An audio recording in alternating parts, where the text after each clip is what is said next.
थे खलीलुर रहमान उमरी साहब, जिनकी कीमती बातों से हम सामईन को महसूस फरमा रहे थे। सच में तालीम की बड़ी अहमियत है कि ज़रूरी नहीं रोशनी चिरागों से ही हो, ज़रूरी नहीं रोशनी चिरागों से ही हो, शिक्षा से भी घर रोशन होते हैं।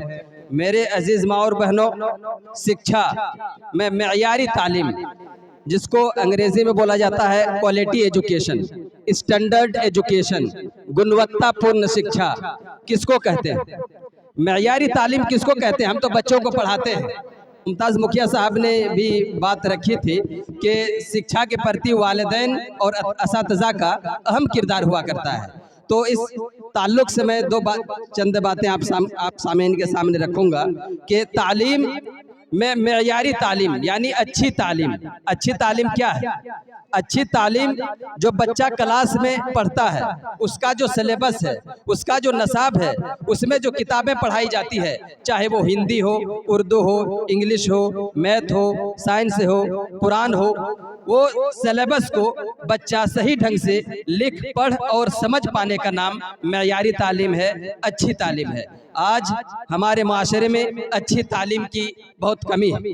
अगर रेशियो निकालें तो 80% हमारे मुस्लिम बच्चे, 100 में से 80 बच्चे ऐसे हैं जो पढ़ते हैं 8 क्लास में, 7 क्लास में, और 2 क्लास की अगर बुक दे दी जाए तो वो पढ़ नहीं पाते हैं, ना लिख पाते हैं, ना ही समझ पाते हैं। हम उसको मेयारी तालीम नहीं कहेंगे। और ना ही मेयारी तालीम किसी नज़म, गीत या तराने में एक्शन पेश कर दिया जाए तो उसको मेयारी तालीम कहेंगे। बल्कि मेयारी तालीम वो है जिसमें लिखना, पढ़ना और समझना सही ढंग से आ जाए। सलाहियत और काबिलियत का नाम मेयारी तालीम है। और मुसलमानों में मेयारी तालीम की कमी है, जिसकी वजह से मुसलमान बेरोज़गारी के शिकार हो रहे हैं, और ये बेरोज़गारी माशी बदहाली की तरफ ले जा रही है। मिसाल के तौर पर कि ज़ैद ने अच्छी तालीम हासिल नहीं की, जिसकी वजह से वो बेरोज़गार हो गया, और उसी बेरोज़गारी में उनकी शादी करा दी गई। जब उनकी शादी करा दी गई तो उससे बच्चा पैदा हुआ बकर।